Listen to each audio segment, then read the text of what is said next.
Welcome everyone. आज आपको करवाएंगे सीसीएस रूल्स की big marathon class. Marathon class में होता क्या है, बेसिकली पूरे के पूरे टॉपिक्स के इंपॉर्टेंट क्वेश्चंस का या फैक्चुअल क्वेश्चंस का या बेसिक कहें तो एक तरह से इंपॉर्टेंट पॉइंट्स का डिस्कशन आपको देखने को मिल जाता है। एमसीआरई का पेपर है आपका 23 तारीख को पेपर होने वाला है। नेटर एएसओ का भी पेपर जनवरी के में आने के चांसेस हैं। आईआईटी एनआईटी के एग्जामिनेशंस जो नियर फ्यूचर अगर आपके आने वाले हैं तो बिग मैराथन क्लास आपके लिए हमेशा हेल्पफुल साबित रहेगी। तो ये क्लास कंटिन्यू करने से पहले अगर चैनल को आपने सब्सक्राइब नहीं किया है तो साथियों चैनल को आप सब्सक्राइब कर सकते हैं।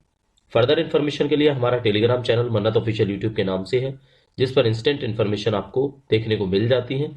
तो साथ के साथ चैनल को टेलीग्राम पर भी आप ज्वाइन कर सकते हैं।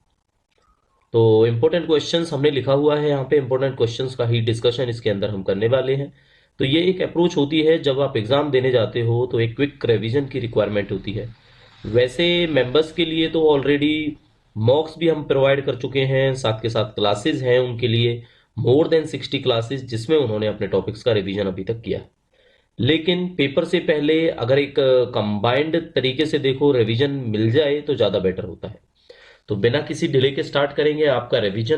तो पहला क्वेश्चन आ जाता है, excluded from the purview of CSMA rules 1944। देखो लास्ट एमसीआरई में ये सवाल पूछा गया था कि सीएसएमए रूल्स आपके आए कब। तो बेसिक सी बात है 1944 के अंदर आए, क्योंकि ये रूल के अंदर ही लिखा होता है।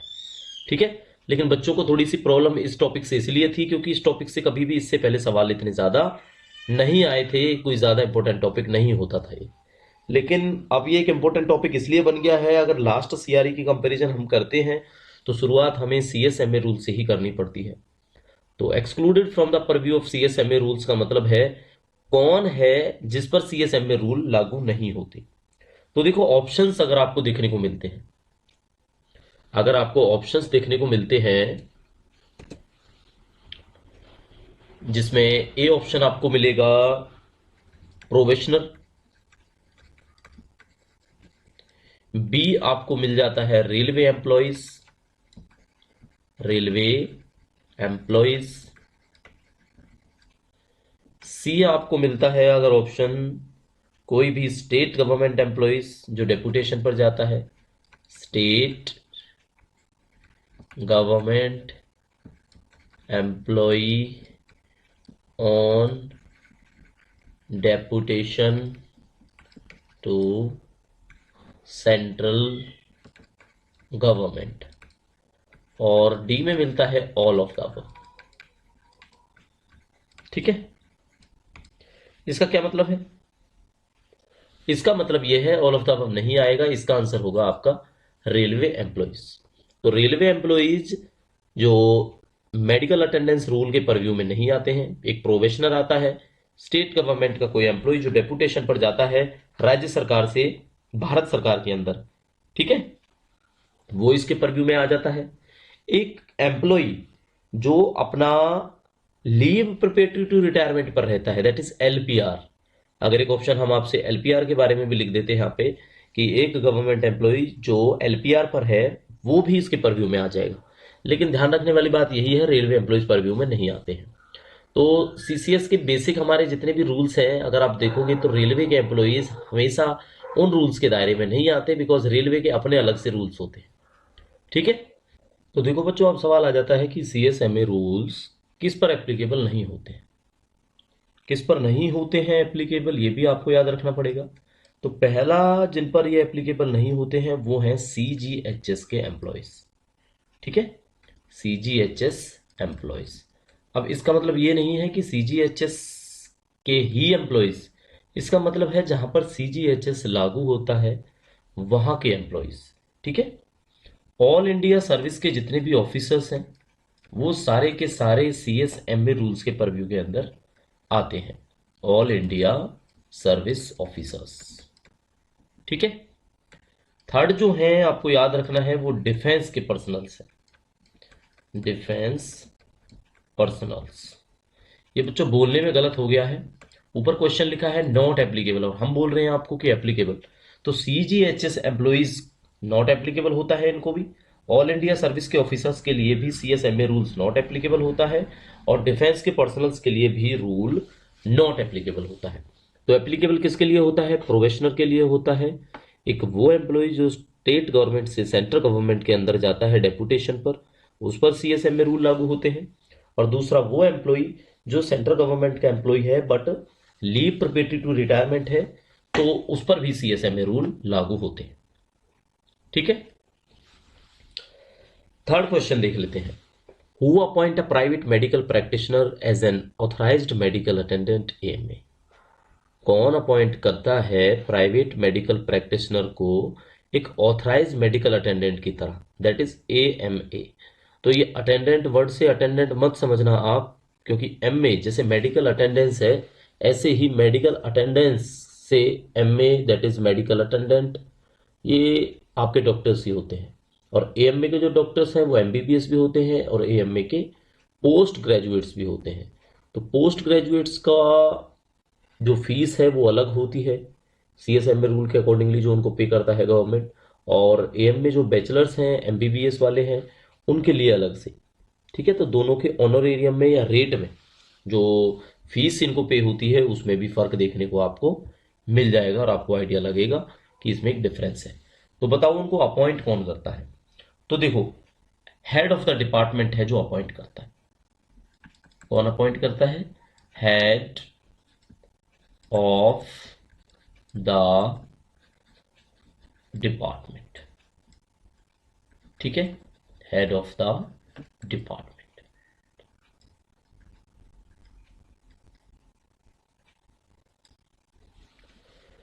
सीलिंग लिमिट बतानी है रिम्बर्समेंट की। जो आया होते हैं या अटेंडेंट होते हैं उनके चार्जेस क्या है? भाई जो भी चार्जेस हो उनके चाहे, लेकिन आप जो रिम्बर्स कर पाओगे वो रेट क्या है? तो रिम्बर्स कराने का जो उनका रेट है वो 75 रुपीज है। ठीक है, 75 रुपीज पर शिफ्ट। अब शिफ्ट इसमें 8 घंटे की होगी या 12 घंटे की? तो 12 आवर्स की जो शिफ्ट होती है। ठीक है, यानी कि 12 घंटे की शिफ्ट करने वाले किसी पर्सन के उनको 75 रुपए मिलेंगे अटेंडेंट के, आया के। ठीक है, चाहे पे उनको 150 रुपये करना पड़े, बट 75 पर शिफ्ट के हिसाब से उनको रिम्बर्सिबल होता है, जितना वो क्लेम कर सकते हैं। तो बच्चों, चारों के चारों क्वेश्चन जो आपने अभी तक पढ़े वो CSMA रूल्स के ही है, और हम बिग मैराथन क्लास करा रहे हैं CCS रूल्स की। लास्ट ईयर भी करवाई है, इससे पहले वाले CRE में भी करवाई है, और आज भी वो क्वेश्चंस आपके लिए हेल्पफुल साबित होते हैं। CSMA रूल का 5वां सवाल है कि इंडस्ट्रियल स्टाफ जो काम करता है एस्टेब्लिशमेंट के अंदर, कुल मिला के यही हुआ जो कंपनीज के अंदर काम करते हैं और उसके इस्टेब्लिशमेंट में काम करते हैं। तो बेसिकली क्या हुई, वो इस्टेब्लिशमेंट के रूल्स हुए उन पर कुछ। तो जो, लेकिन वो मिनिस्ट्री चलाती है उनको, ये याद रखना है हमने कि CSMA रूल्स हैं जो 1944 के इंडस्ट्रियल स्टाफ्स के। इंडस्ट्रियल स्टाफ्स मतलब जो गवर्नमेंट के ऑर्गेनाइजेशंस हैं, इंडस्ट्रीज हैं, और मिनिस्ट्रीज हैं जो डिफरेंट डिफरेंट वो रन करती हैं। तो उसमें पूछा है आपका कि उन पर ये कब से एप्लीकेबल है। तो देखो, 12 सितंबर 2016। ये कलर है जो ब्लू कलर, ये हमारा आंसर का ही कलर है, इसको याद रखना आप लोग। और जो ब्लैक कलर में है वो सारे के सारे क्वेश्चंस हैं। एक चीज याद रखनी है, जब भी CSMA रूल में किसी डेट का जवाब देना हो, कोई भी पूछे कब से विद इफेक्ट हुआ, कब से क्या हुआ, कब से क्या हुआ, तो आपको एक ऑर्डिनरी डेट देखने को नहीं मिलेगी, जैसे जनवरी, जुलाई, दिसंबर। दिसंबर भी मिलेगी बट ऐसे नहीं मिलेगी जैसे 1/1/1922 फंडामेंटल रूल का होता है ना। 30/11/1964 आपका कंडक्ट रूल का होता है। इसकी डेट अलग से मिलेंगी आपको। 2016 है, लेकिन 2016 में डेट देखो आप क्या है, 12 सितंबर। ठीक है, तो आगे भी नोट करते चलना, कहीं पे एक ये आपको 3 जून 2015 मिलेगी, कहीं पे कोई और डेट मिल जाएगी। क्वेश्चन 6 देख लेते हैं। ये थोड़ी देर पहले हम बात कर रहे थे कि MBBS का रेट कितना होता है फर्स्ट कंसल्टेशन का। पोस्ट ग्रेजुएट्स वाले AMAs हैं जो ऑथराइज्ड मेडिकल अटेंडेंट, उनका रेट क्या होता है आपने बताना है। तो पहले पोस्ट ग्रेजुएट का बताऊं। पोस्ट ग्रेजुएट को बच्चे, अगर आप पुराने रूल्स पढ़ोगे तो आपको आंसर रॉन्ग मिलेगा। आज जो अपडेटेड आंसर है वो 350 रुपये है। 350 रुपये उनको मिलते हैं, और ये हमने नोट करने को बोला था आपसे कि MBBS के में फर्क रहता है। ठीक है, जो एमबीबीएस वाला है उसमें क्या है, फर्क रहता है, इसलिए हमने इसको नोट करने को बोला था। बिकॉज एमबीबीएस वाले जो डॉक्टर्स हैं, एएमएज हैं, उनको 200 रुपये पर डे का मिलता है पर कंसल्टेशन। हर एक कंसल्टेशन की फीस जो ग्रेजुएट्स एएमएज को दी जाती है तो वो होगी 200 रुपये, और जो पोस्ट ग्रेजुएट्स को दी जाती है तो वो होगी 350 रुपये। ठीक है, चलो 7th क्वेश्चन देख लेते हैं। इन पेशेंट का एवरेज स्टे कितना होता है ट्रीटमेंट के लिए जब वो कराते हैं। इन पेशेंट का मतलब एक होता है OPD patient, that is outer, ठीक है, आउट पेशेंट डिपार्टमेंट ओपीडी, और आईपीडी होता है इन पेशेंट डिपार्टमेंट। यानी कि जब कोई पेशेंट आपका एडमिट होता है, चाहे वार्ड के अंदर हो या प्राइवेट रूम के अंदर हो, तो एवरेज स्टे बतानी है आपने उनके ट्रीटमेंट की कि कितने दिन का स्टे होना चाहिए अगर वो आईपीडी है, तो अगर वो एडमिट है तो मिनिमम, ठीक है, होना चाहिए, होने को कितना भी हो सकता है बट होना कितना चाहिए, तो ये होता है बच्चों 2 वीक्स। कितना होता है, 2 वीक्स इसका आंसर मिलेगा आपको। फिक्स अलाउंस मिलता था पहले मेडिकल के लिए गवर्नमेंट एम्प्लॉयज को जो रिमोट एरियाज में काम करते थे, अब नहीं मिलता। अब क्यों नहीं मिलता, क्योंकि अब उसको स्टॉप कर दिया है। अब स्टॉप कर दिया है तो उसकी डेट क्या है, आपसे डेट पूछिए, तो देखो हमने आपको पहले ही बताया था, सिंपल कोई डेट नहीं मिलेगी आपको। अब ये 3 जून है इसकी डेट, 3 जून 2015, क्या है इसकी डेट, 3 जून 2015 इसकी डेट है। तो 3 जून 2015 से आपका गवर्नमेंट एम्प्लॉय जो रिमोट एरिया में काम करते थे उनके फिक्स मेडिकल अलाउंस को बंद कर दिया गया था। नेक्स्ट क्वेश्चन देख लेते हैं। Fee paid to AMAs for intravenous injection, injection जो लगाते हैं वेन्स के अंदर, उसकी फीस कितनी लेते हैं वो, कितनी फीस है जो गवर्नमेंट के हिसाब से बनती है पर इंजेक्शन, तो वो होती है, अगर वो अपने कंसल्टेशन रूम में इंट्रावेनस इंजेक्शन लगाते हैं तो 50 रुपये उनको मिलते हैं। कितने मिलते हैं, 50 रुपीज। और वैसे उनकी कंसल्टेशन फीस कितनी थी जो पोस्ट ग्रेजुएट्स थे, 350 रुपये, और जो ग्रेजुएट्स थे यानी एमबीबीएस वाले एएमएस थे उनको मिलते थे 200 रुपये। ठीक है, अब वुमेन की एज बतानी है जिनको आईवीएफ ट्रीटमेंट लेना है, ठीक है, in vitro fertilisation, full form आपको सबको पता है। ये ट्रीटमेंट के लिए एलिजिबिलिटी थी रिम्बर्समेंट की, उसके लिए एज बतानी है आपने वुमेन की। भाई वुमेन के आईवीएफ का खर्चा भी सीएसएमए रूल में रिम्बर्स हो जाएगा, लेकिन उसमें उनकी एज कितनी होनी चाहिए, आपको बस इतना बताना है कि उसमें उनकी एज कितनी होनी चाहिए, बताइए कितनी होनी चाहिए।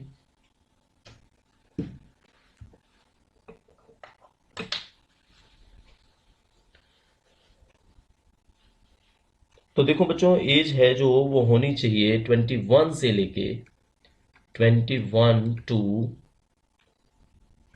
39 ईयर्स, ठीक है। इससे ज्यादा अगर विमेन की एज होती है तो आईवीएफ ट्रीटमेंट के लिए उनको रिम्बर्समेंट नहीं मिलेगा, ये याद रखना है आपने।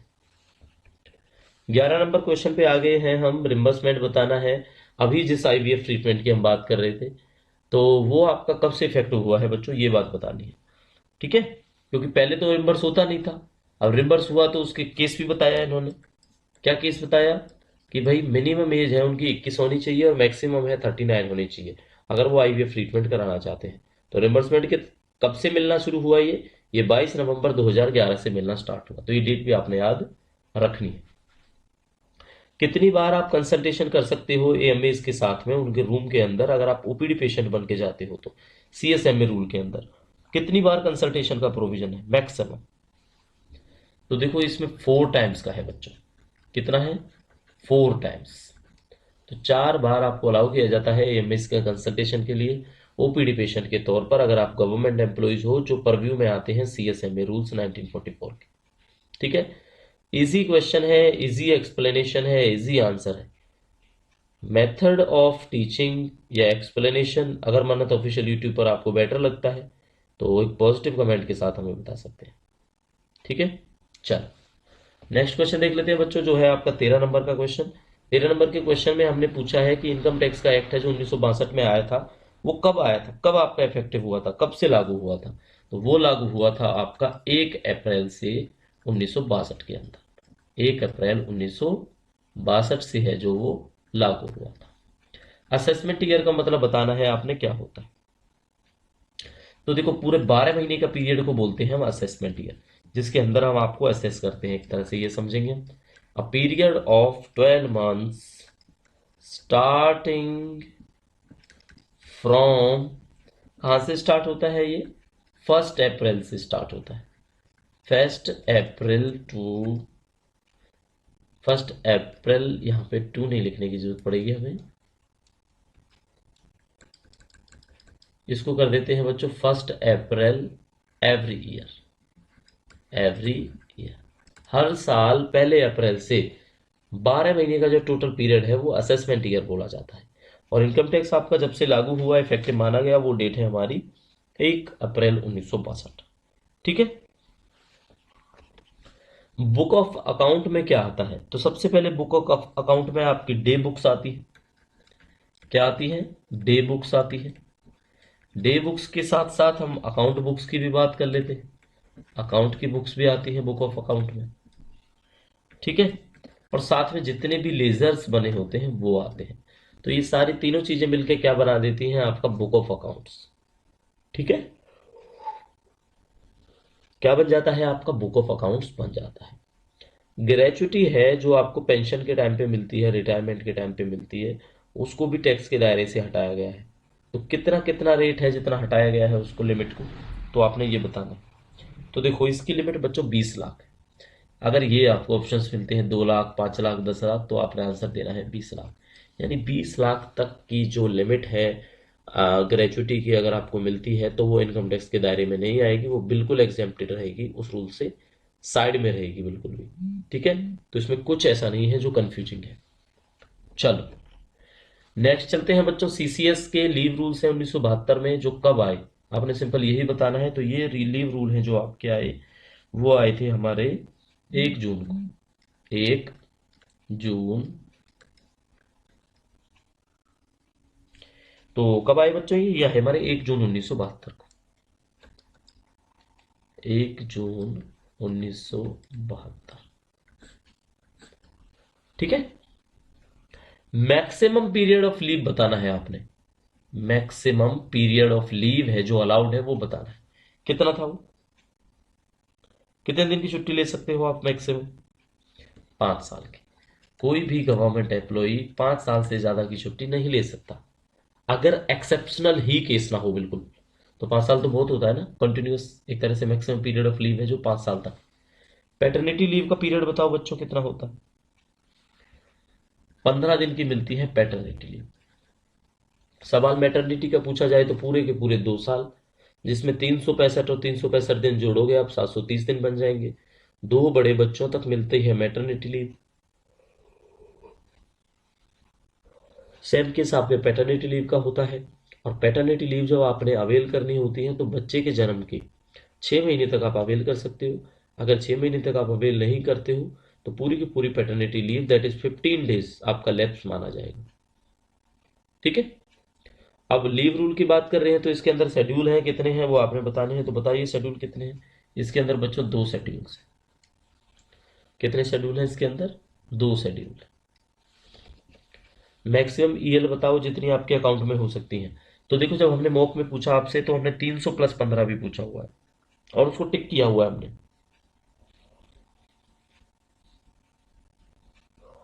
वैसे आपको ऑप्शन कंफ्यूजिंग बिल्कुल नहीं मिलेगा, या तो 300 + 15 मिलेगा या 300 मिलेगा।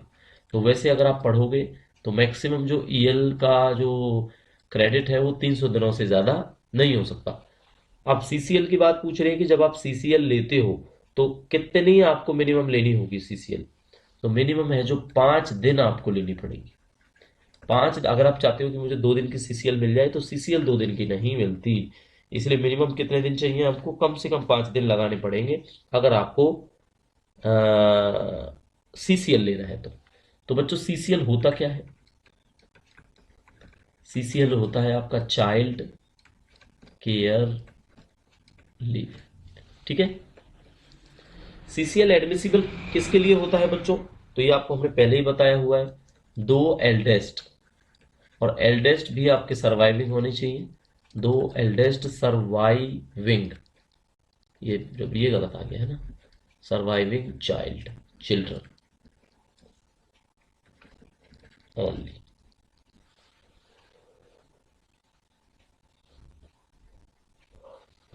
कौन सी लीव आपकी कंबाइन नहीं होती किसी अदर लीव के साथ? तो जिस लीव की किसी लीव से नहीं बनती वो है आपका सिंपल सीएल। सीएल बहुत कम क्लब होती है अदर लीव्स के साथ, ठीक है। जैसे मतलब स्पेशल कैजुअल लीव के साथ में सीएल कंबाइंड हो जाएगी, लेकिन वैसे सीएल किसी के साथ कंबाइन नहीं होती है। तो 25 क्वेश्चन करा चुके हैं, 24 और 25वां आपके सामने। Five time limit of continuous service after which a quasi permanent employ is not confirm. बताइए।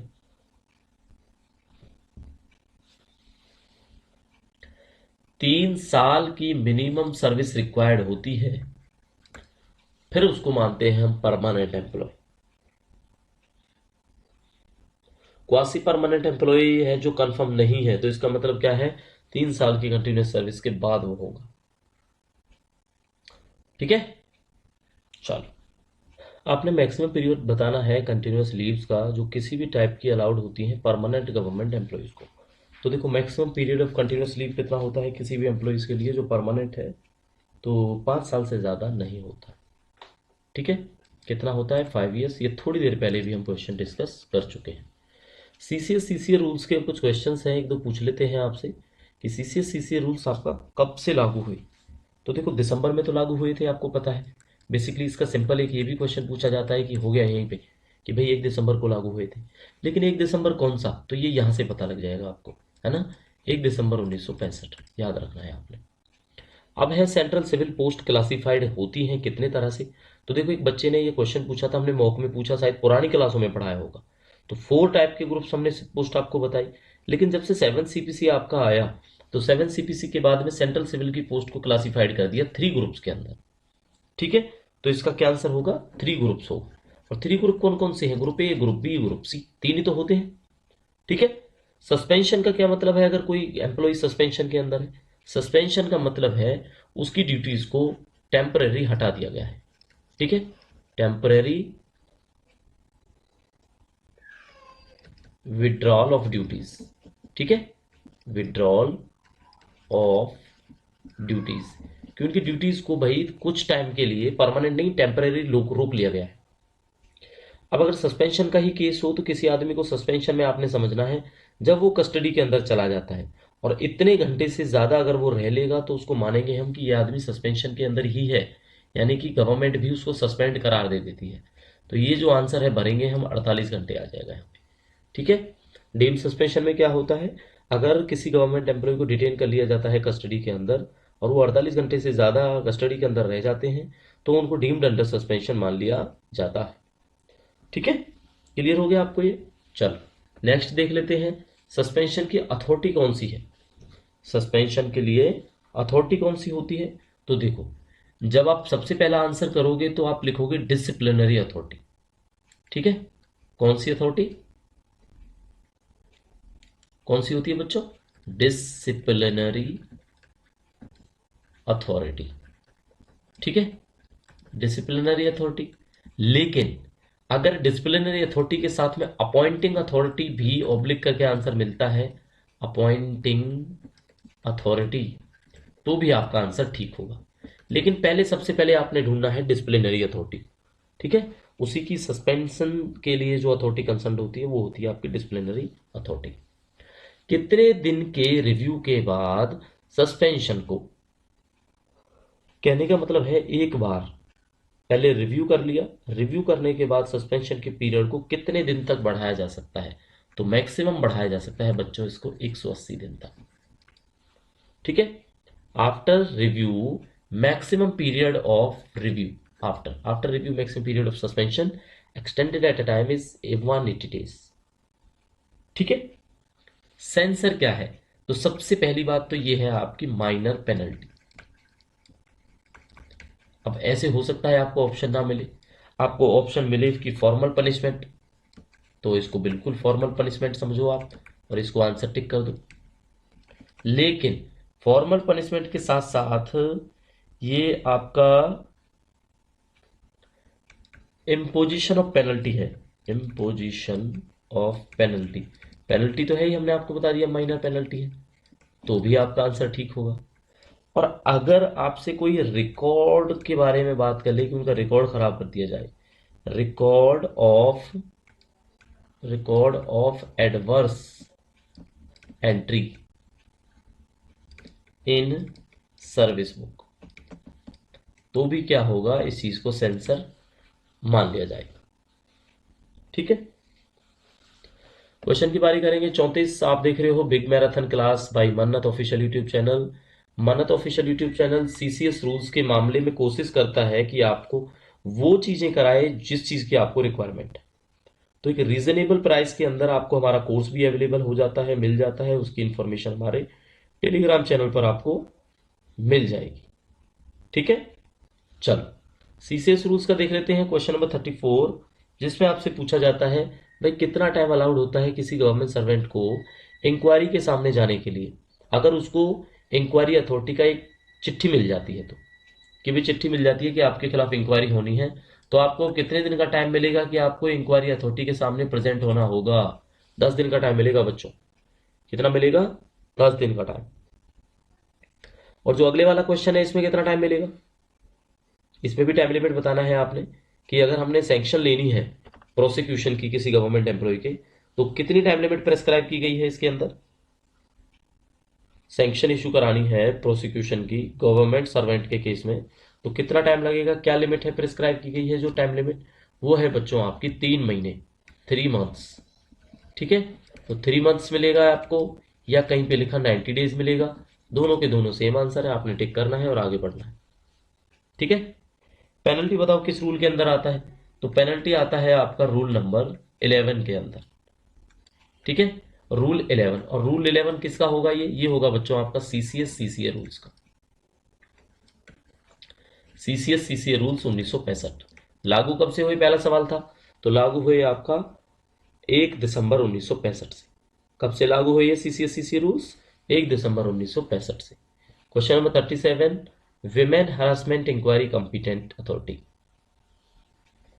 विमेन हरासमेंट का केस है rule 3C of CCS conduct rule 1964 के तहत। आपको पता है प्रोहिबिशन ऑफ विमेन हरासमेंट बोला जाता है, लेकिन इसके बावजूद भी अगर कोई ऐसा केस हुआ है तो उसकी सुनवाई के लिए, उसकी इंक्वायरी के लिए कंपिटेंट अथॉरिटी बताइए आप कौन होगा?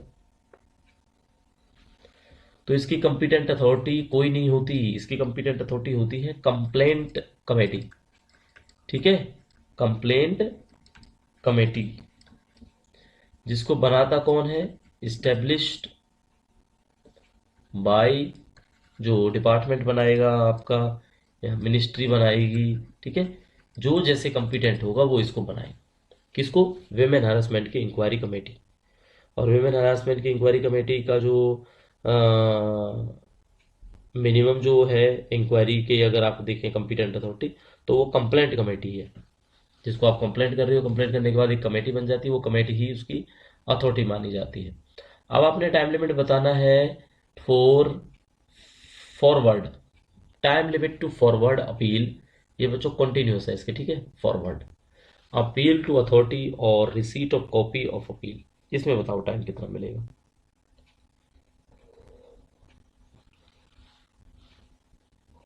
आपके पास कोई अपील आई, उस अपील को आप अथॉरिटी को क्या भेजोगे? तो ये बिना किसी डिले के भेजी जाती है, विदाउट एनी फर्दर डिले। ठीक है, बिना किसी डिले के रिसीट को आगे भेज दिया जाता है अपील की। Who can allow for personal hearing in major penalty cases, कौन अलाउ कर सकता है पर्सनल हियरिंग केसेस में? Who can allow for personal hearing in major penalty cases, तो इसमें करेगा आपका अपीलेट अथॉरिटी। ठीक है, कौन करेगा? Appellate authority. चल, टाइम लिमिट बतानी है जो एक एम्प्लॉय को दी जाती है कि भाई आप रिवाइज पिटीशन डाल दो अपीलेट अथॉरिटी को, तो उसकी भी टाइम लिमिट है क्या कोई? बिल्कुल है, उसकी टाइम लिमिट है 6 month from date of order, 6 months from order date.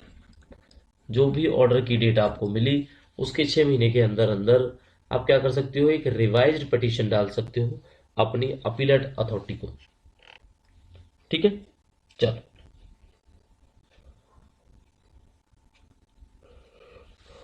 Computer authority for appointment of an inquiry officer in departmental proceeding. Departmental कोई कार्रवाई होती है किसी के खिलाफ तो उसकी कंपिटेंट अथॉरिटी कौन बनता है भाई?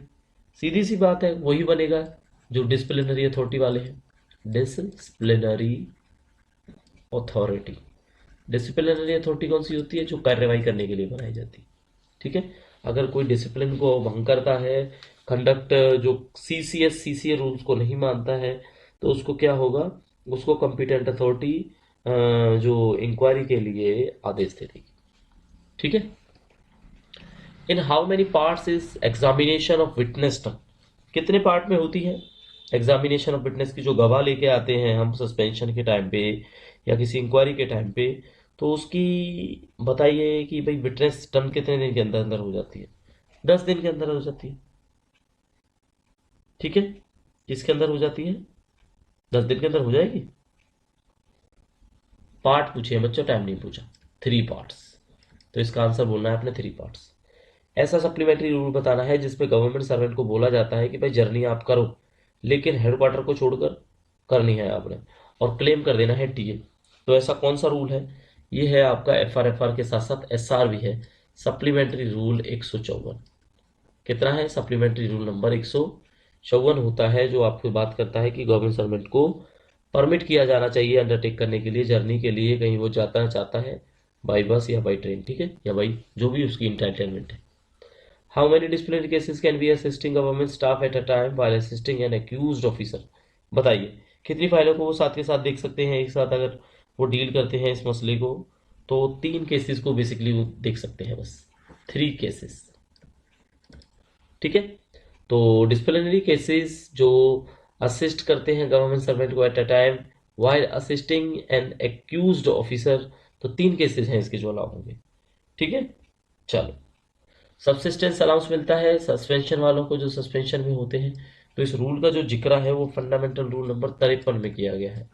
ठीक है, इसमें किया गया है फंडामेंटल रूल नंबर 53 के अंदर इस बात का डिस्कशन मिल जाता है।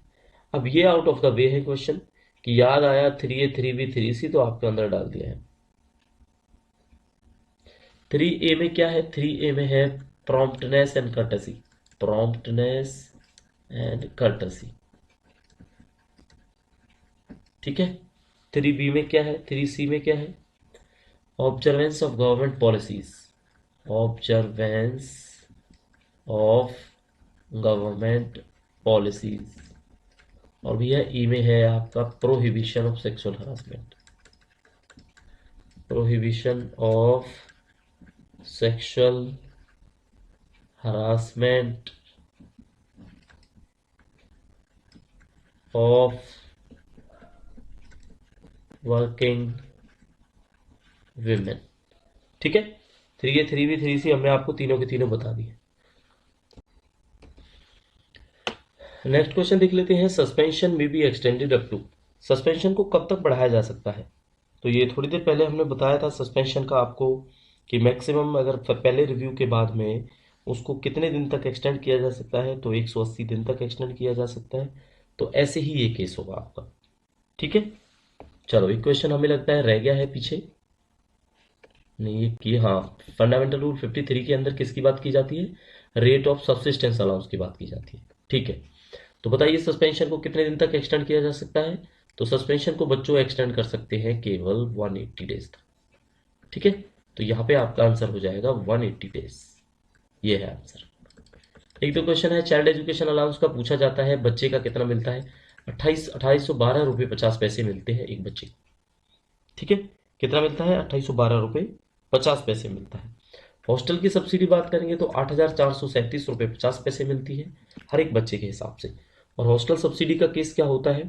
जो आपका रेजिडेंस है वो मिनिमम 50 किलोमीटर दूर होना चाहिए। 50 किलोमीटर से अगर कम आप रेजिडेंस में रहते हो, स्कूल के नियर बाई रहते हो, अगर आप 49 किलोमीटर भी दूर रहते हो, तो भी आप इसके परव्यू में नहीं आओगे, आपको हॉस्टल सब्सिडी अपने बच्चे का नहीं मिलेगा। ठीक है, आगे चलते हैं। चिल्ड्रन एजुकेशन अलाउंस है और हॉस्टल सब्सिडी है, वो कब से दिया जाना स्टार्ट हुआ है?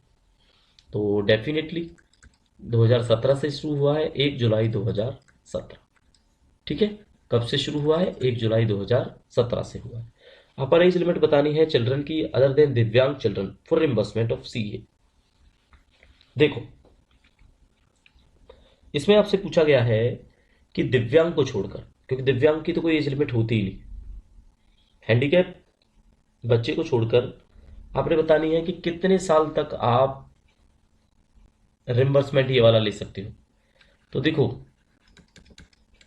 12th क्लास पास या 20 years of age, विच,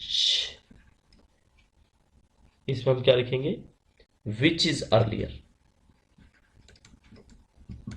या तो आपका बच्चा 12वीं क्लास तक पढ़ ले या उसकी उम्र 20 साल हो जाए, इनमें से जो काम पहले होगा तब तक आपको मिल जाएगा रिम्बर्समेंट। ठीक है, क्वेश्चन 52 देख लेते हैं। कंडक्ट रूल कब आपके लागू हुए? तो कंडक्ट रूल आपको पता है 1964 में आए थे, तो एक तो आंसर ये हो सकता है 1964, लेकिन हम आपको कंप्लीट बताएंगे कि 30/11/1964, 30 नवंबर 1964 से है आपके कंडक्ट रूल जो लागू हुए थे। ठीक है, क्रिटिसिज्म ऑफ गवर्नमेंट का रूल पता है आपको? रूल नंबर 9 है ये, रूल नंबर 9, कि भाई आप गवर्नमेंट को क्रिटिसाइज नहीं कर सकते। That is CCS conduct rules 1964 के रूल नंबर 9 में बताया गया है। ठीक है, मैक्सिमम लिमिट बतानी है जो आप गिफ्ट रिसीव कर सकते हो किसी वेडिंग के ऑर्गेनाइजेशन पे, फंक्शन पे, फ्यूनरल पे, या कोई धार्मिक संस्थान, धार्मिक फंक्शन होता है। ग्रुप बी के केस में, ए के केस में भी वही है, बी के केस में भी वही है, क्या लगता है? बट हमने पूछा आपसे बी के केस में है, तो बी के केस में होगा ये 15,000। ठीक है, 15,000। वैसे ए के केस में 25 होता है, बी के में 15 होता है, सी के में 7500 होता है। ऐसा ही है वो लिमिट जो हमने आपको बताई, अगर आपने क्लासें करी है हमारी तो देखो 54 क्लासेस हम कर चुके हैं। अब आप मान सकते हो कि लगभग हमने 50% जो ये बिग मैराथन क्लास है हम कर चुके हैं। अच्छे अच्छे क्वेश्चन हैं जो डिस्कस किए हैं आपके साथ, सीएसएमए के भी डिस्कस किए हैं, साथ के साथ हमने आपसे फंडामेंटल रूल के भी टॉपिक हों, या लीव रूल के टॉपिक हों, या कंडक्ट रूल के टॉपिक हों, ये अभी तक डिस्कस किए हैं। ठीक है, चलो आगे बढ़ते हैं, क्वेश्चन नंबर नेक्स्ट करते हैं। तो देखो बच्चों, ये लिमिट 15,000 होती है आपकी अगर आपने गिफ्ट रिसीव करना है किसी ओकेजन पर, चाहे वो वेडिंग हो, फ्यूनरल हो, रिलीजियस फंक्शन हो, या और कुछ हो। ठीक है, तो ये बात तब की जाती है जब आपका गिफ्ट रिसीविंग की बात होती है किसी ओकेजन के ऊपर।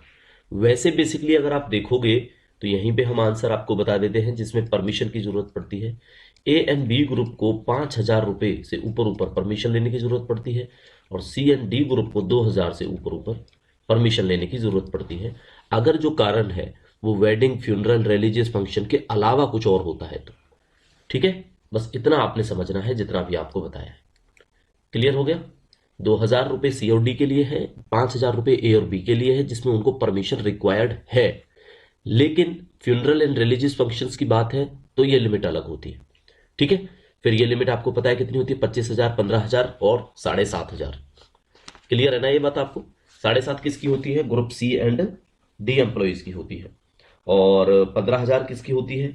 ये ग्रुप बी एम्प्लॉइज की होती है, और 25,000 किसकी होती है? वो ग्रुप ए एम्प्लॉइज की होती है। ठीक है, तो इजी है, कोई कंफ्यूजन नहीं रहेगा। चल,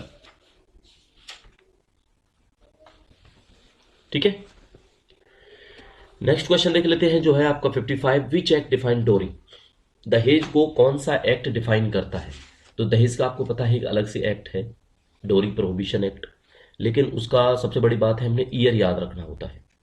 तो डोरी प्रोहिबिशन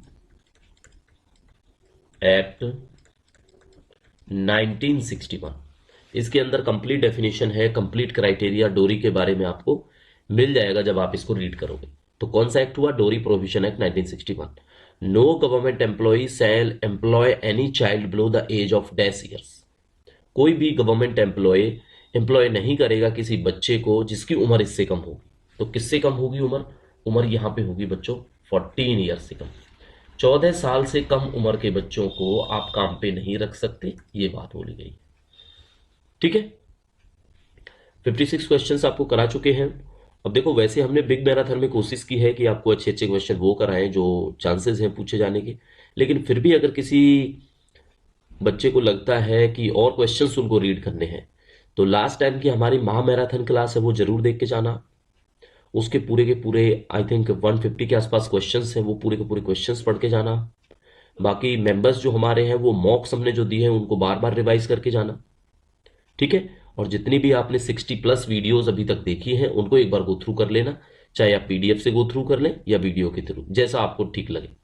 ठीक है, क्वेश्चन देखते हैं। नेक्स्ट आता है 57। Rule of CCS conduct to 1964 से लिया गया है। Summation of movable and immovable property return, इसका आपने केवल रूल बताना है। ठीक है, तो प्रॉपर्टी रिटर्न का बताइए रूल क्या होता है। रूल 18 के अंदर आता है, लेकिन रूल 18 के पहले पॉइंट के अंदर बताया जाता है आपको मूवेबल और इमूवेबल प्रॉपर्टी के सबमिशन के बारे में, जो आपने फॉर्म सबमिट करना पड़ता है अपने एम्प्लॉयर को। ठीक है, कंडक्ट रूल के अंदर आता है 1964 के। और बच्चों, कंडक्ट रूल कब से लागू हुए? आपके 30 नवंबर 1964 से 30 नवंबर 1964। Constitution of India adopted by constitution constituents assembly है ये। ठीक है, कॉन्स्टिट्यूएंट असेंबली। बताइए, कॉन्स्टिट्यूएंट असेंबली ने भारतीय संविधान को कब अडॉप्ट किया था? अभी गया है, करंट अफेयर में काम आएगा, इसलिए क्वेश्चन यहाँ पे पूछा गया। ठीक है, तो ये होगा बच्चों 26 नवंबर। क्या होगा आपका? 26 नवंबर, बोलो, 1949। 26 नवंबर 1949। नेक्स्ट क्वेश्चन देख लेते हैं, जिसमें पूछा गया है परचेज विदाउट कोटेशन क्या होता है। तो ये जीएफआर के अंदर ये सवाल आता है आपसे परचेज विदाउट कोटेशन का, और इसका जो रूल नंबर है वो 154 है। यानी कि रूल नंबर 154 के अंदर परचेज विदाउट कोटेशन में बताया गया है कि 50,000 रुपए तक की चीज आप लोग विदाउट कोटेशन परचेज कर सकते हो। ठीक है, नेक्स्ट क्वेश्चन में पूछा है बिड सिक्योरिटी के बारे में, कि आपको बिड सिक्योरिटी फर्निश करनी होती है किसी बिडर को लिमिटेड टेंडर इंक्वायरी में या एडवर्टाइज टेंडर इंक्वायरी में। तो बताइए परसेंटेज कितनी होती है बिड सिक्योरिटी की? जो बिड सिक्योरिटी जमा करते हैं उसकी परसेंटेज कितनी होती है? उसकी परसेंटेज होती है बच्चों 2 से लेके 5%। ठीक है, 2 से लेके 5% तक। 2% भी हो सकती है, 3% भी हो सकती है, जैसा उस बिड में मेंशन होगा वैसा आपको देखने को मिलेगा। ठीक है, 2%, 3%, 4%, 5%, इससे ज्यादा नहीं होती। चलो, अब देखते हैं टू बिड सिस्टम है। 2 बिड अगर गई हुई है किसी में, तो मिनिस्ट्री में अगर 2 बिडें जाती हैं तो पहले कौन सी बिड ओपन होती है? तो आपको पता है टू बिड सिस्टम है। टू बिड सिस्टम में सबसे पहले जो टेक्निकल बिड होगी वो ओपन की जाती है। ठीक है, सबसे पहले यही देखा जाता है कि कौन टेक्निकली स्पेसिफिकेशंस को पूरा करता है, टेक्निकल बिड। तो सबसे पहली बिड ओपन की जाती है, that is technical bid. Maximum percentage of advance payment made to private firm. Private firm को जब गवर्नमेंट इंस्टीट्यूशंस, मिनिस्ट्री, डिपार्टमेंट या ऑफिस कोई पेमेंट करता है तो कितने परसेंट तक की पेमेंट उनको एडवांस कर सकते हैं हम लोग, है ना? इससे ज्यादा अलाउड नहीं होता। तो 30% तक हम कर सकते हैं। लेकिन बच्चों 30% किसका? 30% ऑफ द कॉन्ट्रैक्ट वैल्यू। जो भी कॉन्ट्रैक्ट उनके साथ हुआ है जितने वैल्यू का, मान लो आप 1 करोड़ का हुआ है, तो 1 करोड़ का 30% कितना होगा? 30 लाख रुपए हो जाएगा। ठीक है, तो 30 लाख रुपए उनको एडवांस पेमेंट करनी होगी प्राइवेट फर्म को। ये क्वेश्चन है जो आपको समझाना था। Performance security should be an amount of dash the value of contract as specified in the bid system. अभी हमने बिड सिक्योरिटी की बात की, ऐसे ही अब परफॉर्मेंस सिक्योरिटी है, तो थोड़ा सा डिफरेंस लेके चलेंगे यहाँ पे हम। ठीक है, वो 2 से 5% होती थी, और बच्चों ये होती है 3 से लेके 5%। इसकी जो स्टार्टिंग ही 3% से होती है। तो बस याद रखना है आपने, परफॉर्मेंस सिक्योरिटी 3 से 5%, बिड सिक्योरिटी 2 से 5%। ठीक है, जीएफआर आपके डील करते हैं with the time Baird claim of government servant. ये 64th क्वेश्चन है, आपको सिंपल रूल बताना है कि टाइम जो बाउंड है वो क्लेम है गवर्नमेंट सर्वेंट का, वो रूल बताइए आप। तो रूल 296 होता है बच्चों, ठीक है, 296। तो रूल 296 ऑफ लिख देते हैं GFR, ठीक है। परफॉर्मेंस सिक्योरिटी 3 से 5% रहेगी, और GFR जो डील करता है टाइम बाउंड क्लेम के लिए वो है rule number 296। CPPP full form बतानी है आपने, ठीक है। तो ये भी GFR का क्वेश्चन है, प्रिक्योरमेंट से अंदर से आता है, तो इसको बोलेंगे हम सेंट्रल पब्लिक प्रोक्योरमेंट पोर्टल, ठीक है। पोर्टल क्या होता है? सेंट्रल पब्लिक प्रोक्योरमेंट पोर्टल, जिस पोर्टल पर जितने भी सेंट्रल गवर्नमेंट के ऑर्गेनाइजेशन हैं वो परचेजिंग कर सकते हैं। QCBS क्या होता है? QCBS की फुल फॉर्म बताइए। QCBS होता है आपका quality and cost based selection, ठीक है। Quality and cost based selection full form होती है QCBS की। CPPP का होता है central public procurement portal. Other rank बताना है आपने बिड सिक्योरिटी का। कितनी होती है बच्चों bid security limited tender inquiry में और एडवर्टाइज टेंडर इंक्वायरी में, जो हमने आपसे पूछा था, 2 से 5%, ठीक है। तो बिड सिक्योरिटी का दूसरा नाम बताइए आप क्या होता है? तो बच्चों बिड सिक्योरिटी का दूसरा नाम होता है अर्नेस्ट मनी। अर्नेस्ट मनी ये क्या होता है? जब भी कोई बिड किसी को दी जाती है तो वो एक सिक्योरिटी जमा करता है, तो इसको गिरवी गिरवी बोलेंगे एक तरह से हम। जैसे गिरवी नहीं होता, किसी के पास आपने कोई सामान खरीदना है और आपके पास जो वैल्यूएबल चीज है आप उसको देते हो और बोलते हो कि जब मैं आपका जो वैल्यूएबल चीज है वो लौटाऊंगा, वापस करूंगा, तो आप मेरे को ये पैसे वापस दे देना मेरी चीज। दैट इज अर्नेस्ट मनी, ठीक है। चल, accounts of government of India are kept in how many parts? तो देखो ये क्वेश्चन शायद बच्चों हमने या तो मॉक में पूछा है, एक कैंडिडेट का रिप्लाई भी आया था, जस्टिफिकेशन के साथ में आया था। तो देखो अभी बच्चे का नाम हमें याद नहीं है, बट उनके लिए इसीलिए हमने ये क्वेश्चन इसके अंदर डाला है। हालांकि वहां पे भी हम चेंज कर देंगे अगर हमें पता लगेगा कौन से मॉक के अंदर ये क्वेश्चन है। तो हमने शायद आंसर 2 पार्ट्स बताया था, लेकिन इसके होते कितने हैं? इसके 3 पार्ट्स होते हैं, ठीक है। जो फंड है, consolidated fund, contingency fund, revenue fund, इस तरह से होते हैं इसके अकाउंट्स गवर्नमेंट ऑफ इंडिया के। तो 3 पार्ट्स होते हैं उसके, ठीक है। ये कैग ने भी बताया है कि 3 पार्ट्स होते हैं इसके, तो हम याद रखेंगे 3 पार्ट होते हैं। GPF कब से लागू हुआ? आपने बताना है जनरल प्रोविडेंट फंड। तो बच्चों ये लागू हुआ आपका 1 अप्रैल 1960 से। कब से लागू हुआ? 1 अप्रैल 1960 से आपका लागू होता है। Minimum interest rate allowed to GPF subscription, minimum rate, इससे कम तो GPF की सब्सक्रिप्शन हो ही नहीं सकती, ठीक है। तो 4% से कम नहीं हो सकती बच्चों कभी भी इंटरेस्ट रेट। तो minimum interest rate allowed to GPF subscription is 4%। FR, यहाँ पे FR का मतलब फ्रेश रिसीट नहीं है, फंडामेंटल रूल है। तो फंडामेंटल रूल बताना है आपने कब आए। तो देखो बच्चों फंडामेंटल रूल आपके आए 1/1/1922 को। बच्चों एक चीज याद रखनी है आपने, ये क्लास बिग मैराथन क्लास है और हो सकता है ये पब्लिकली हम अवेलेबल करें सारे बच्चों के लिए, ठीक है, क्योंकि मैराथन क्लास है, अवेलेबल कर सकते हैं। लेकिन फंडामेंटल रूल्स की एक सेपरेट क्लास आपको देखने को मिलेगी। इस बार जो हमारा फोकस है वो मेडिकल अटेंडेंस रूल्स पर है, आपका सस्पेंशन पर है, आपके कैट पर है, और आपका फंडामेंटल रूल्स पर है। बाकी जो टॉपिक हैं, बाकी जो सिलेबस है, हम ज़्यादा फोकस नहीं करते, क्योंकि वो ऑलरेडी हमने कराया हुआ है, वो आप करके आ जाओगे इजीली। तो फंडामेंटल रूल्स की बहुत जल्दी क्लास आपको इस क्लास के बाद देखने को मिल जाएगी, आपके पेपर से इजीली पहले। तो बड़ा इजी होकर आपने वो क्लास देखनी है, जिसमें हम केवल क्वेश्चन आंसर डिस्कस करेंगे, ठीक है। तो बताइए फंडामेंटल रूल कब से लागू हुए? 1 जनवरी 1922 से लागू हुए, ठीक है। फंडामेंटल रूल के अंदर एक पे फिक्सेशन का वर्ड होता है, जब आपकी प्रमोशन हो जाती है हायर पोस्ट पर और रिस्पॉन्सिबिलिटी आपकी बढ़ जाती है, तो उस टाइम पे फिक्सेशन का जो फंडामेंटल रूल है वो आपने याद रखना है। तो वो होती है फंडामेंटल रूल नंबर 22 के अंदर, ठीक है। तो ऑप्शन कंफ्यूजिंग मिलेंगे, 22 ऑफ इस तरह से जो मिलेगा आपको A1। ये मेथड, इसमें मेथड बताया हुआ है जब आपको हायर रिस्पॉन्सिबिलिटीज इंक्लूड होती हैं आपकी पोस्ट के अंदर, तो आपकी पे फिक्सेशन होती है FR22IA1, ठीक है। CCS leave rule 1972 came into effect, कब से लागू हुए? तो ये जून में आए थे आपके, 1 जून 1972, ठीक है।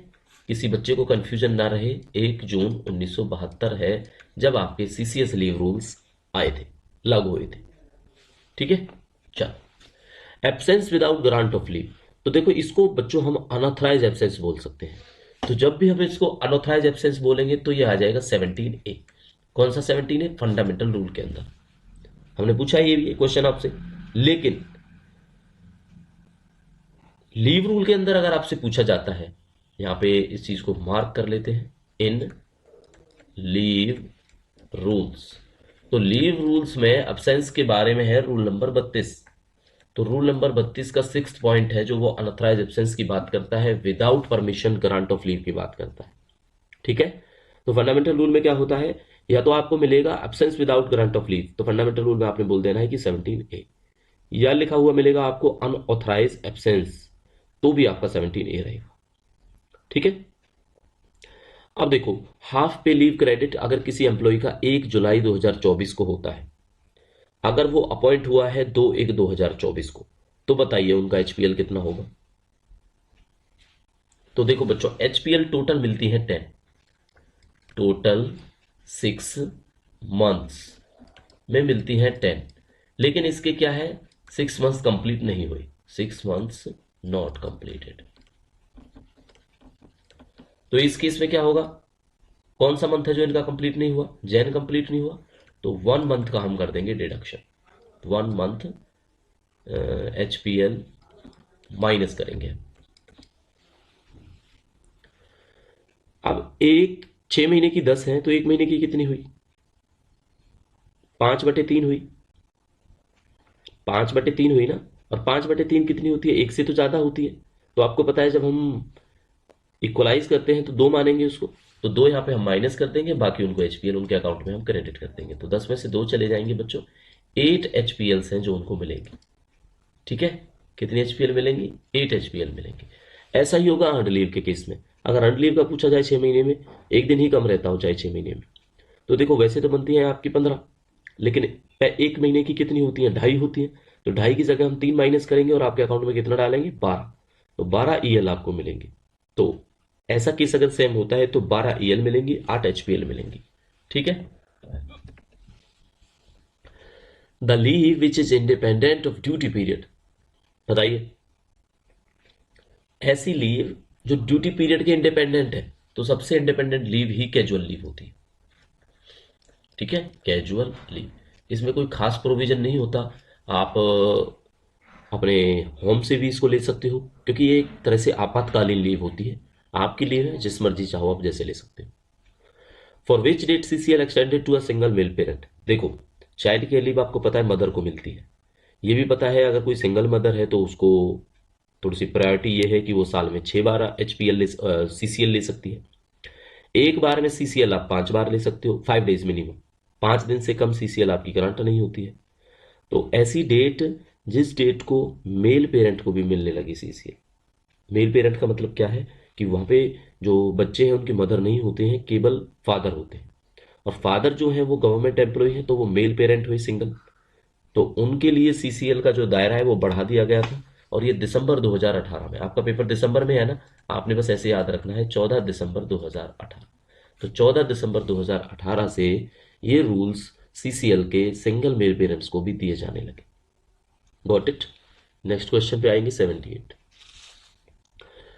Is there leave encashment allowed contract employ more than 25 year of service. देखो अब आपको लगेगा कॉन्ट्रैक्ट एम्प्लॉय, हर किसी को लगेगा कि कॉन्ट्रैक्ट एम्प्लॉय के लिए तो लीव इनकैशमेंट होता ही नहीं है, लेकिन बच्चों को होता है।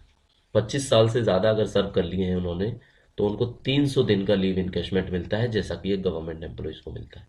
तो लीव इनकैशमेंट का क्या प्रोविजन है, तो हम कह देंगे यस, कितना मिलता है भाई, 300 दिन मिलता है। कंपनसेटरी ऑफ है, जब आप मान लो संडे को ड्यूटी कर लेते हो और उसके बाद आपको कंपनसेटरी ऑफ मिल जाता है, तो कितने कंपनसेटरी ऑफ है जो आप इकट्ठा कर सकते हो भाई। ऐसा रूल होगा कि 2 4 5 यूज इकट्ठा करो और आपके वो नहीं तो लैप्स हो जाएंगे, उससे ज्यादा करोगे तो देखो ऐसे केस में बच्चों कोई लिमिट नहीं होती है, तो इसका हमें सिंपल सा याद रखना है कि इस केस में कोई लिमिट नहीं होती कि कंपनसेटरी ऑफ कितने इकट्ठा करने हैं। ठीक है, leave should not be sanctioned during, leave कब सैंक्शन नहीं होती है, हर एक केस में सैंक्शन हो जाती है लीव, लेकिन बच्चों सस्पेंशन के टाइम पर नहीं होती। सस्पेंशन, अगर कोई एम्प्लॉय सस्पेंडेड है तो उस टाइम पे नहीं होती, ठीक है। और सस्पेंशन का जिक्र किस में किया गया है बच्चों, सीसीएस कंडक्ट सीसीए रूल के अंदर, रूल 10, ठीक है, rule 10 of CCS CCA rules 1965, ठीक है। ये एक्स्ट्रा पॉइंट है, नोट है बस, ये इसका रूल इससे लेना देना नहीं है कि भाई इससे, हमने बस ये बताया है कि सस्पेंशन को रूल 10 में डिस्कस किया गया है सीसीए सीसीए रूल के, ठीक है।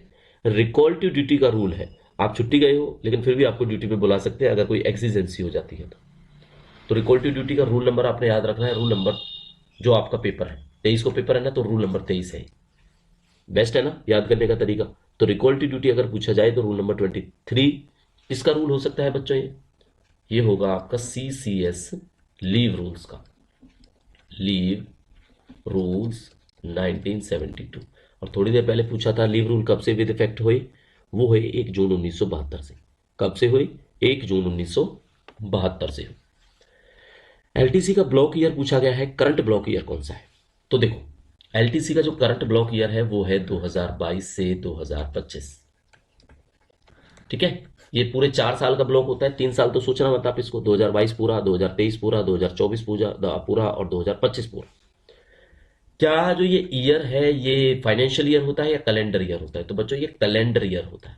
कैलेंडर ईयर कब खत्म होता है, दिसंबर में। तो अगर आप देखोगे ना, तो अगर मैं आपको एग्जैक्ट इसकी एक्सप्लेनेशन दूं तो 1 जनवरी 2022 से शुरू हुआ आपका एलटीसी ब्लॉक ईयर, खत्म हो जाएगा 31 दिसंबर 2025 को। ये एक्सप्लेनेशन शायद आपको कहीं नहीं मिली होगी, लेकिन इतना तो आपको पता होगा कि ये कैलेंडर ईयर होता है ना कि फाइनेंशियल ईयर, ठीक है। एलटीसी आप ले सकते हो, कब नहीं ले सकते, वीकेंड पर नहीं ले सकते। अब आप कहोगे हमने तो लिया था वीकेंड पर, वीकेंड पर क्यों नहीं ले सकते, तो वीकेंड पर नहीं मिलेगा, वीकेंड हॉलीडे अगर आपने कोई छुट्टी नहीं ली है तो, विदाउट अवेलिंग एनी लीव, ठीक है। अब ये थोड़ा सा आपको कंफ्यूज ना करे, ऐसे ना लगे कि अलग लग रहा है, इसको हम यहीं पे लिख देते हैं वीकेंड, समझ आया। एलटीसी के लिए चाहे आप सीएल लो, ईएल लो, कोई भी लीव लो, चाहे हाफ डे सीएल लो, चाहे 1 day EL low, but weekend अगर है और बिना छुट्टी के आप सोचते हो कि आप एलटीसी जाके आ जाओगे तो ऐसा परमिसिबल नहीं होता है। और एलटीसी के बच्चों रूल कौन से होते हैं, 1988 सीसीएस एलटीसी रूल्स 1988। और एलटीसी की फुल फॉर्म क्या होती है, लीव ट्रेवल कंसेशन, याद रखना, ठीक है। इजी क्वेश्चंस बिल्कुल नहीं पूछे हमने इसके अंदर, क्योंकि सही क्वेश्चंस के लिए हमारी आप लास्ट है जो महामैराथन है वही देख जाना, बहुत है वो, ठीक है। लेकिन बिग मैराथन है ये थोड़ा सा एडवांस लेवल में हमने करवाई है। पीयूसी की फुल फॉर्म क्या होती है, तो ये होती है बच्चों पेपर अंडर कंसिडरेशन। ये पीयूसी के बारे में जिक्र होता है सीएसएमओपी के अंदर, ऑफिस प्रोसीजर्स के अंदर, ठीक है। एफआर क्या होता है, एफआर होता है फ्रेश रिसीट, ठीक है। एफआर क्या होता है, फ्रेश रिसीट होता है। बल्क की फाइल में कितने पेज होते हैं, मॉक में भी पूछा है हमने बच्चों से, बताइए। बल्क की फाइल, तो बल्क की कोई भी फाइल होगी उसमें 150 से 200 पेज अगर हो जाते हैं तो उस फाइल को बोल देते हैं हम बल्क की फाइल, ठीक है। कि भाई अब ये फाइल बल्क की होगी, अब इसका वॉल्यूम दूसरा बना हुआ, पहले वाले को वॉल्यूम 1 लिख दो, दूसरे वाले को वॉल्यूम 2 लिख दो। 200 पेज तक बहुत होता है क्योंकि वो हैंडी होता है, उसके बाद हैंडी नहीं होता, फिर आपको पता ही है इशू आते हैं उसके अंदर, है ना। तो ऑफिस प्रोसीजर्स में मेंशन है कि बल्कि फाइल है जो आपकी वो 150 से 200 पेज से ज्यादा की नहीं होनी चाहिए। 86 नंबर क्वेश्चन पे आ जाते हैं, who is competent to refer a patient to consult a specialty या मेडिकल ऑफिसर। कौन है ऑथराइज जो किसी पेशेंट को बोल सकता है कि भाई आप स्पेशलिस्ट को दिखाओ।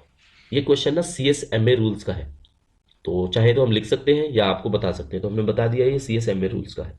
तो किसको पावर होती है, बताइए किसको पावर होती है, तो ये होगी बच्चों आपकी एएमए को पावर, ठीक है। एएमए,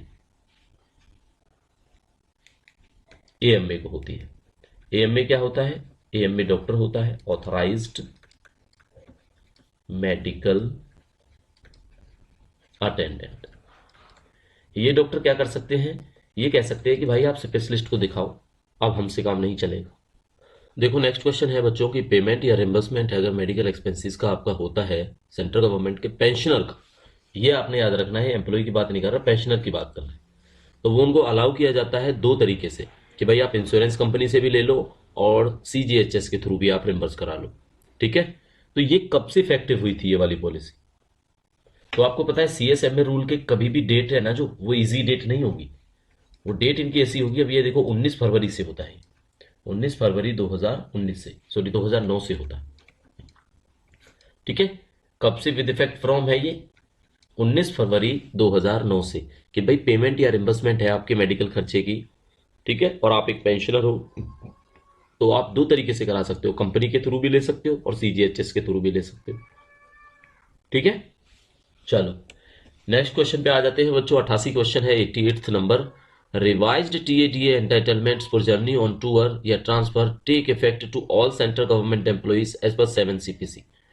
टीएडीए के जो रिवाइज्ड रूल्स आए थे वो कब से इफेक्टिव हुए हर एक गवर्नमेंट एम्प्लॉय पर 7 सीपीसी के अकॉर्डिंगली, ये आपने बताना है। ठीक है, तो 7 सीपीसी आपको पता है जुलाई से लागू हुआ, 1 जुलाई 2017 से हम इसको मान के चलते हैं। ठीक है, लागू तो 16 में हो गया था, बट आप याद रखोगे ये डेटें सिंपल मिलेंगी, ये जून में, ये आप डेटें आपको जुलाई में मिलेंगी, जनवरी में मिलेंगी मोस्टली। लेकिन सीएसएमए रूल के अंदर जितनी भी डेट्स हैं वो आपको इजी नहीं मिलेंगी, वो आपको याद ही करनी पड़ेंगी, वो थोड़ी सी अलग से डेट होती है ना। सीसीएस के पेंशन रूल है 2021, वो कब से लागू हुए आप ये बता दो अब। ठीक है, तो वो भी आपको एमसीआरई के हिसाब से आपने याद रखने हैं कि 20 दिसंबर 2021 से लागू हुए वो भी। ठीक है, कब से लागू हुए? 20 दिसंबर 2021 से सीसीएस पेंशन रूल्स 2021 लागू होते हैं आपके। रूल 27 सीसीएस पेंशन रूल का क्या बोलता है आपने बताना है। बताइए रूल नंबर 27 में क्या आता है सीसीएस पेंशन रूल के, कि इसमें आता है आपका अनऑथराइज लीव ऑफ एब्सेंस। 27 किसकी बात करता है? एक तो बात करता है अनऑथराइज्ड एब्सेंस की बात करता है। ठीक है, अब ये पेंशन के अंदर भी आ गया, पहले हमने आपको उसके अंदर पढ़ाया था फंडामेंटल रूल ऑफ 17(1), 17A। एक आपको रूल नंबर 32 था आई थिंक, लीव रूल का, जिसके अंदर अनऑथराइज एब्सेंस के बारे में बात थी। अब पेंशन रूल में भी रूल 27 में सीसीएस रूल्स के पीरियड ऑफ जो अनऑथराइज एब्सेंस है या पीरियड ऑफ सस्पेंशन है, इसकी बात की जाती है, सस्पेंशन। ठीक है, चल एक क्वेश्चन और भी आ सकता है कि भाई रिमूवल या डिसमिसल के टाइम पर अगर किसी का रीइंस्टेटमेंट होता है तो भी पीरियड है वो काउंट होगा इसके अंदर, रूल 27 की।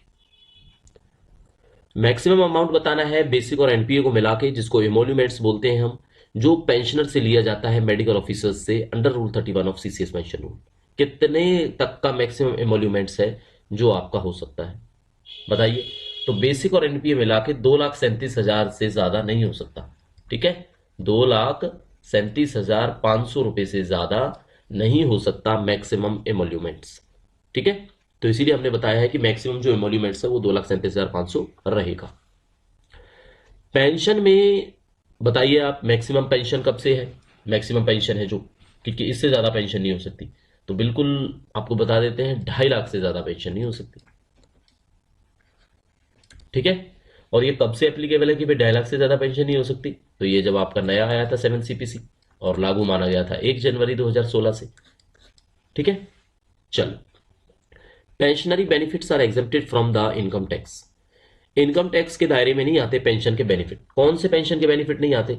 जब आपको रिटायरमेंट ग्रेच्युटी मिलती है, नोट करो आप इन चीजों को, ये पेंशन के दायरे में नहीं आते, मतलब टैक्स के दायरे में नहीं आते। रिटायरमेंट की ग्रेच्युटी हो, ठीक है, रिटायरमेंट की ग्रेच्युटी के अलावा आपको डेथ ग्रेच्युटी है,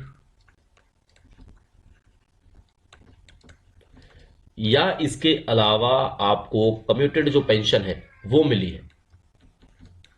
कम्यूटेड पेंशन कितनी होती है बच्चों? 40% तक कम्यूट करा सकते हो आप, ये हमने पहले भी सवाल पूछा हुआ है।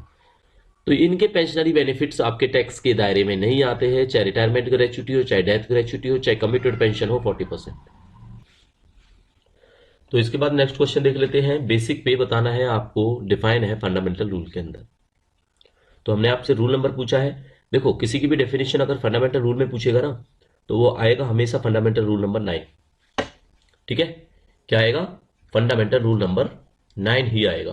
लेकिन 9 के अंदर डेफिनेशन का नंबर कौन सा है वो आपको देखना पड़ेगा। तो बेसिक पे का नंबर है जो 21 है, तो फंडामेंटल रूल नंबर 9 ऑफ 21 के अंदर बेसिक पे का डिस्कशन होता है। Minimum amount of family pension है जो आपको बतानी है, और कब से इफेक्टिव है अगर बता सको तो वो भी बताना है। तो देखो 9,000 से कम तो किसी को फैमिली पेंशन नहीं मिलेगी, ₹9,000। और ये कब से इफेक्टिव है, यह है 1/1/2016 से, 1 जनवरी 2016 से इफेक्टिव है कि फैमिली पेंशन 9,000 से कम नहीं हो सकती। ठीक है बच्चों, किससे कम नहीं हो सकती, 9,000 से कम नहीं हो सकती। और फैमिली पेंशन का मैक्सिमम है जो, वो भी आप नोट कर लेना, वो है आपका 1,25,000। वैसे 75,000 हुआ करता था, बट आप इसके फैक्ट चेक करके देखना, 1,25,000 है, ये भी आपका 1/1/2016 से इफेक्टिव है मैक्सिमम। मिनिमम आपको पता ही है, मिनिमम हमने बता दिया 9,000 होता है, और ये हो गया बच्चों आपका maximum. CCS commutation of pension rules 1981 come into force to the retiring employees, कि जब कम्यूटेशन कराते हैं 40%, तो पता है वो रूल नंबर ना 1981 का है, और वो कब लागू हुए गवर्नमेंट एम्प्लॉइज पर जो रिटायर होते हैं बच्चों, वो आपने बताना है। वो होंगे 1981 में हुआ ना, तो 1 जुलाई मिलेगा वो, 1 जुलाई 1981। इसीलिए हम आपको बोलते हैं ये डेट्स ईजी है याद करने के लिए, बजाय MA रूल के। जो मेडिकल अटेंडेंस के रूल्स हैं उनकी सारी डेटें आगे पीछे हैं। ठीक है, तो बेसिक पे का पता लग गया, फंडामेंटल रूल नंबर 9 ऑफ 21 में आता है, मिनिमम पेंशन 9,000 है 1/1/2016 से। और ये 1,25,000 वाला फैक्ट है ना, वो आप सारे के सारे हमारे अच्छे खासे पढ़े लिखे गवर्नमेंट जॉब वाले मेंबर्स हैं, 1,25,000 का विद इफेक्ट फ्रॉम 1/1/16 से हुआ। इसमें अगर कोई क्लैरिफिकेशन आपके पास है या ये रॉन्ग है तो प्लीज हमें कंफर्म करके बताना। ठीक है, और कम्यूटेशन ऑफ पेंशन जो हुआ था that is 40% of the basic पे, 40% तक कम्यूट करा सकते हैं पेंशन को, वो 1981 के हिसाब से कम इनटू फोर्स हुआ है, और वो डेट है 1 जुलाई 1981। ठीक है, 1 जुलाई 1981 से हुआ है, ये आ गया 40% ऑफ कम्यूटेशन। चलो अब ये भी बता दो आप कब से हुआ है 40% of the commutation of pension, ये हुआ है आपका 1 जनवरी 1996 से। 1 जनवरी 1996 से कम्यूटेशन, कम्यूटेशन के रूल तो 1981 से लागू है, बट 40% का जो कम्यूटेशन है वो 1/1/1996 से with effect from. Extension of CSMA facilities to a permanently disable brother who is dependent on government servant. देखो CSMA रूल्स क्या है, गवर्नमेंट सर्वेंट पे लागू है, उनके डिपेंडेंट पे लागू है, क्या उनके ब्रदर पे भी लागू है? ब्रदर पे बिल्कुल लागू है, अगर ब्रदर टोटली है डिसेबल, अगर वो विकलांग है टोटली, और पूरी तरह से जो डिपेंडेड है वो अपने भाई पर है जो उनका गवर्नमेंट सर्विस में है। तो समझ में आ गया होगा, ब्रदर का केस है, Holi dependent on government servant है। तो ये कब से लागू हुआ, तो ये 2014 से हुआ, और 2014 में कब से हुआ, 19 जून 2014। इसीलिए हम आपको बार बार बोलते हैं इनकी डेट्स को बिल्कुल याद रखना, कि CSMA की जो फैसिलिटीज हैं, इनके जो रूल्स हैं, वो डेटें सारी की सारी इजी नहीं है, ना वो जनवरी होती है मोस्टली, ना वो जुलाई होती है, कभी भी जून होगा, कहीं मई होगा, कहीं अप्रैल होगा, कहीं दिसंबर होगा। ठीक है, चलो, age limit of a male child of a government servant to take treatment in a recognised women hospital under CSMA rules. अब आप बोलोगे सर हॉस्पिटल के अंदर तो ट्रीटमेंट होगा ही, उसमें क्या एज लिमिट की बात है चाइल्ड की? तो आप अच्छे से पढ़ के देखो, इसमें लिखा है कि विमेन्स हॉस्पिटल के अंदर, भाई हॉस्पिटल वो विमेन्स का है अगर कोई स्पेशल, तो भी CSMA रूल्स के अंदर 1944 के अंदर किसी बच्चे के ट्रीटमेंट हम करवा सकते हैं, लेकिन उनकी एज कितनी होनी चाहिए, चाइल्ड की, चाइल्ड की जो एज है वो 6 साल से ज्यादा नहीं होनी चाहिए। तो एज लिमिट कितना है, 6 ईयर्स रखा गया है। तो 6 ईयर आपका है जो मेल चाइल्ड का, मेल चाइल्ड का, फीमेल चाइल्ड का तो है ही वो हॉस्पिटल विमेन का, तो मेल चाइल्ड 6 साल तक उसमें ट्रीटमेंट हो सकता है। ठीक है, अलाउंसेस बताने हैं बच्चों आपने जो ज्वाइनिंग टाइम पर एडमिसिबल होते हैं, जब आप ज्वाइन करते हो तो कौन कौन से अलाउंसेस हैं जो एडमिसिबल होते हैं? HRA है, DA है, कन्वेंस अलाउंस है, या ऑल ऑफ द अबव है, बताइए। HRA भी मिलता है, DA भी मिलता है, कन्वेंस अलाउंस भी मिलता है, और ये सारे का सारा। इसका मतलब इसका आंसर क्या हुआ, इसका आंसर हुआ ऑल। ठीक है, all of the above. 100 question कराने की कोशिश की गई, कोशिश हमारी सफल हुई है, बिग मैराथन क्लास हमने कंक्लूड कर दी है बच्चों। इसके अलावा जरूर हम आपको गाइड करेंगे कि बिग मैराथन के साथ में आप लोगों ने महा मैराथन जो क्लास है वो भी देखनी है, जिसमें आई थिंक 150 क्वेश्चंस हैं। ठीक है, जरूर देख के जानी है। बिग मैराथन और महा मैराथन मिलेंगे तो डेफिनेटली आपको इसके अंदर से क्वेश्चंस देखने को मिलेंगे डायरेक्टली। ठीक है, डायरेक्ट क्वेश्चंस। और हमारे मेंबर्स के लिए, जो हमारे कोर्स के मेंबर्स हैं, ठीक है, जिन्होंने कोर्स को ज्वाइन किया हुआ है, उनके लिए इंफॉर्मेशन यही है कि अब हम कराएंगे आपको फंडामेंटल रूल की क्लास। ठीक है, स्पेसिफिकली फंडामेंटल रूल की क्लास कोर्स मेंबर्स के लिए अवेलेबल होगी इस क्लास के बाद में। ठीक है, तो अभी क्या है, किसी झमेले में नहीं पढ़ना है, अलग से प्रिपरेशन नहीं करनी है, अलग से रेफरेंस बुक कोई नहीं पढ़नी है। जो भी आपके पास ट्रस्टेड रेफरेंस बुक है, जो भी आप पढ़ रहे हो, उसको आप रिवाइज करो बस।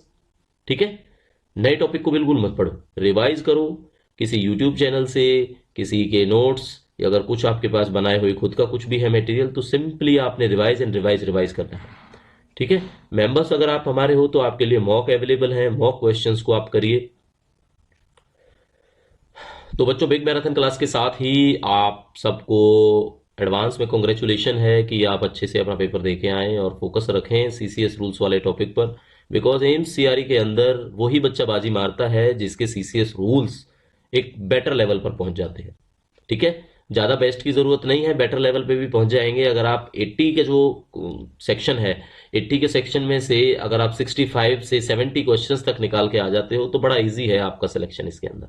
ठीक है, और इस बार पोस्टें भी लास्ट टाइम से देखोगे तो काफ़ी ज़्यादा हैं। लास्ट टाइम तो बड़ी कम पोस्टें थी 2025 वाली, तो उसमें जितने भी बच्चे निराश हुए हैं उनके लिए बेटर अपॉर्चुनिटी है। 23 तारीख को जाओ और झंडे गाड़ के आओ। ठीक है, बाकी सेशन कैसा लगा कमेंट बॉक्स में कमेंट जरूर करके बताना। पेपर देने के बाद कोई क्वेश्चन अगर आपको मिलता है हमारे क्लास में से डायरेक्टली, तो आप हमें व्हाट्सएप कर सकते हैं, ईमेल कर सकते हैं, और वीडियो के कमेंट में भी बता सकते हैं। ठीक है बच्चों, तो मिलेंगे नेक्स्ट सेशन जब भी कराएंगे, नेक्स्ट क्लास जब भी कराएंगे, कोई भी इंफॉर्मेशन होगी तो डेफिनेटली आपसे मिलेंगे। तो दोस्तों, तब तक के लिए thank you and see you soon.